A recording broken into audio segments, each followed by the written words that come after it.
అన్న అన్న హాయ్ అన్న అన్న ఎట్లా అనిపించింది జాగ్ మూవీ ఎలా అనిపించింది అన్న? సిద్ధుది నచ్చింది నచ్చలేదు అంట, ఏం నచ్చింది నచ్చలేదు అరే సినిమా సిద్ధు జొన్నలగడ్డ సినిమా ఎలా అనిపించింది? సో మూవీ ఏంటంటే Jonnalagadda rock I was to movie జాగ్. So and it's a serious hit movie and the movie had given us a message. You have to create your own path. Don't waste your time for time అనేటువంటి movie ఆ concept లో తీయడం జరిగింది. ఇందులో social element కానివ్వండి, father frustration and father యొక్క sentiment, mother యొక్క sentiment and mother యొక్క belief on her own son, and ఇందులో మన ప్రకాష్ రాజ్ గారి యొక్క సిన్సియారిటీ అండ్ ఫ్రస్ట్రేషన్ ఇవన్నీ కలిపి ఇప్పుడున్న పరిస్థితులకు ఏమి ఇవ్వాలో అది మాత్రమే ఇచ్చారు తరుణ్ భాస్కర్ గారు. కొత్తగా అయితే ఏమి ఇవ్వలేదు. సో కొత్తగా ఇస్తే కూడా మనకి ఎక్కదు కాబట్టి కొత్తగా వింట పాత కొరత అనే కాన్సెప్ట్ మూవీ పట్టించారు. It's serious hit movie. అన్న సహజంగా సినిమాలో రివ్యూస్ ఏదో ఒక పాయింట్ పట్టుకుంటావు, మిస్టేక్ పట్టుకుంటావు. ఈ సినిమాలో ఏం మిస్టేక్ దొరికింది అన్న? మిస్టేక్స్ ఏమోలే కానీ ఒక మంచి కంటెంట్ దొరికింది. ఇంటర్వెల్ సీన్ కంటే ముందు ఒక ఫైట్ సీన్ ఉంటుంది. धोबी का गधा घर का ना घाट का अंधेरी रात में दिया हमें गोद में. సో మబ్బులో పని గుడ్డలో పని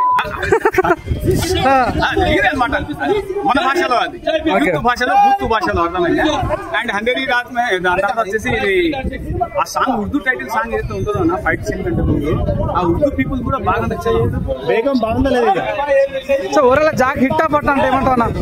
ఆగో ఇక్కడ రొమాన్స్ జరుగుతుంటే మధ్యలో హిట్ పట్ట నా గుచ్చుకున్నది గుచ్చేసింది మామూలుగా కాదు. ఏం ఫిగర్ ఉంది అన్న. హీరోయిన్ గారు చాలా బాగా చేశారు. అండ్ హీరోయిన్ గారు టైటిల్ వచ్చేసి అఫ్సాన్ అనేటువంటిది వెరీ నైస్ మూవీ చేశారు.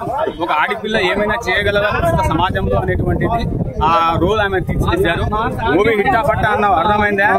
సీరియస్ హిట్ అని చెప్పినా మళ్ళీ ఇంకేం సార్ అన్నా కొద్దిగా పోయింది మొత్తం పోయింది ఏదో పోతుంది అన్ని అయితే రావాలా అన్ని తీసేటట్టయితే అది అవార్డు మూవీ. ఎక్కడ పోయింది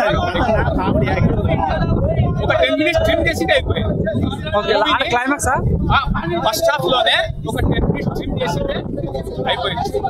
అండ్ తర్వాత వచ్చి క్లైమాక్స్ ముందు కొద్దిగా సంథింగ్ బెటర్ గా చేస్తే రొటీన్ స్టోరీ అంటే కొత్తదైతే కాదు. రొటీన్ స్టోరీ అని presentation and elevation. Movie is only presentation. Movie is not a new thing. సమాజంలో ఎప్పుడైతే కొత్త జరుగుతుందో దాన్ని తెచ్చి తీస్తారు కాబట్టి మూవీ ప్రెజెంటేషన్ మాత్రమే. జొన్నలగడ్డ సిద్ధు హ్యాట్రిక్ ఇస్తారు. జొన్నలగడ్డ సిద్ధు ఒడ్డ మీద శబ్దం చేసి చెప్తున్న సినిమా హిట్. ఒడ్డ మీద శబ్దం చేసి చెప్తున్న సినిమా హిట్. పక్కా ఓకే.